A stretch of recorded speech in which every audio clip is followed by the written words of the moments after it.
Hello दोस्तों, नमस्ते, राधे राधे, हर हर महादेव। आज मैं अपनी छत पे आई हूँ वीडियो बनाने के लिए। दोस्तों देखिए, गेंदे का फूल लगा है हमारा सब बाग बगीचा। अगर यहाँ का बैकग्राउंड आप लोगों को अच्छा लगे तो कमेंट में अपनी राय ज़रूर दीजिएगा। आज मैं बहुत ही छोटा सा प्यारा सा ननद और भाभी का नोक झोंक सोहर का उठान गीत सुनाने जा रही हूँ। दोस्तों अगर गीत अच्छा लगे तो कमेंट में अपनी राय ज़रूर दीजिएगा और ये भी बताइएगा साथ में कि हम छत का वीडियो आप लोगों को कैसा लगा, यहाँ का बैकग्राउंड आप लोगों को कैसा लगा। आप लोगों का ये एक कमेंट से हमें बहुत अच्छा लगता है। दोस्तों आइए देर न करते हुए वीडियो को आगे बढ़ाती हूँ। आप लोग सुनिए, सुन के आनंद लीजिए और अपनी छोटी बहन को अपना दुलार प्यारा आशीर्वाद खूब ढेर सारा दीजिए। आइए। ससुरे से ननदी आई, हंसतई बे हंसत आई, हंसतई बे हंसत आई हो। भौजी दे न दे तू अपना कंगनवा, भतीजवा ने छावर हो। भौजी दे न दे तू सोने का कंगनवा, भतीजवा ने छावर हो। का हम कही ननदी कहत लाज लागई, ननदी कहत लाज लागई ननदी हो। ननदी कंगना तले गई मूसरिया, कंगनवा कहाँ पाए हो। ननदी कंगना तले गई मूसरिया, कंगनवा कहाँ पाए हो। दुआरे से ससुरुआ वही बहू के समझावई लागे, बहू के मनावई लागे हो।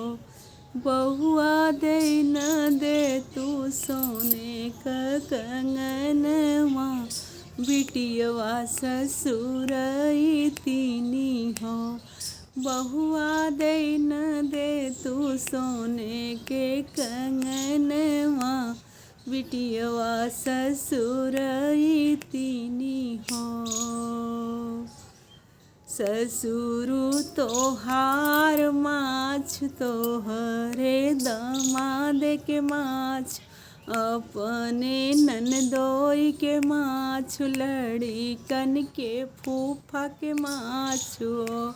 ससुरु कंगना तले गई मूसरिया, कंगनवा कहाँ पाई हम हो।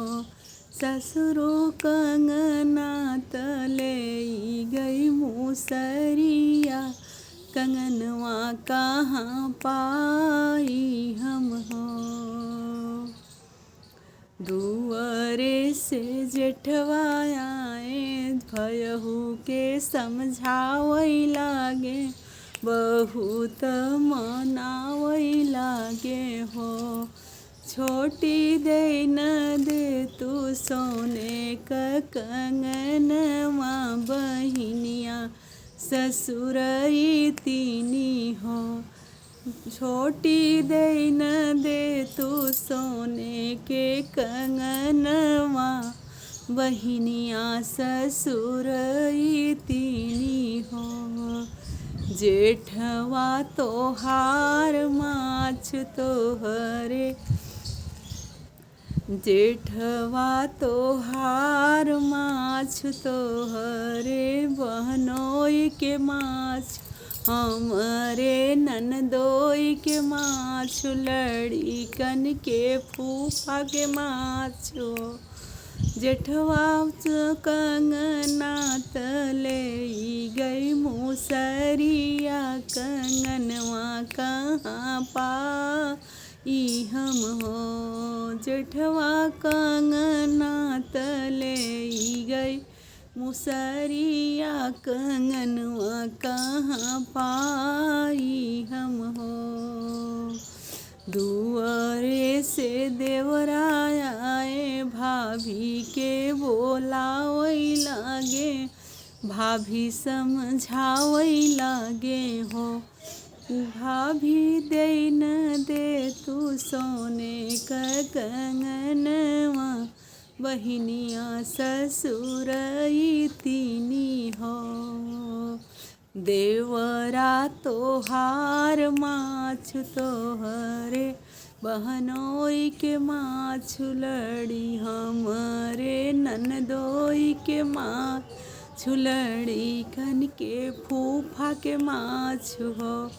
देवरा कंगना तले गई मुसरिया कंगनवा कहाँ पाई हम हो।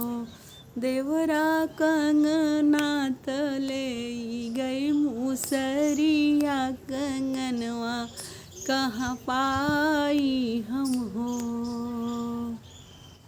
दुआरे से पियवा आए, दुआरे से पियवा आए, बबूरे के डंडा लाए, बबूरे के डंडा लाए हो। धन बबूरे के डंडा लाए हो।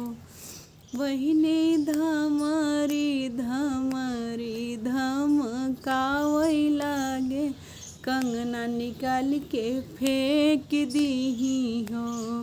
बहिने धमरी धमरी धमकावई लागे, कंगना निकाल के फेंक दीही हो। ननदी तीनौने तोहरा जे पूरा होई गया, बने गन बाकी बाटई हो। लालन के जन्मे के, लालन के मुड़नी के, लाल के बियाहे के हो। ननदी तीनौने तोहरा जे पूरा होई ग, अब नेग नाही बाटई हो। अब नेग नाही बाटई हो। देखा भैया, नंदो बहुत ज़बरदस्त रहे, उठान के आए रहन कि जब तक कंगन न मिले तब तक हम ससुरे न जावे। और भौजी भी लालच में पड़ी रहन कि हो सकत है भाई बात से ही हमार काम बन जाए, कंगन बच जाए। लेकिन लास्ट में कंगन निकाल के देह पड़ा। जैसे भैया ननद भाभी का ये बहुत ज़बरदस्त सोहर को उठान गीत रहा। आप लोग को जैसे लगे कमेंट में अपनी राय जरूर दी। अगर गीत अच्छा लगे तो कमेंट में अपनी राय दें, तो फिर ऐसा गीत लेके हाजिर हो आप लोग के साथ सामने।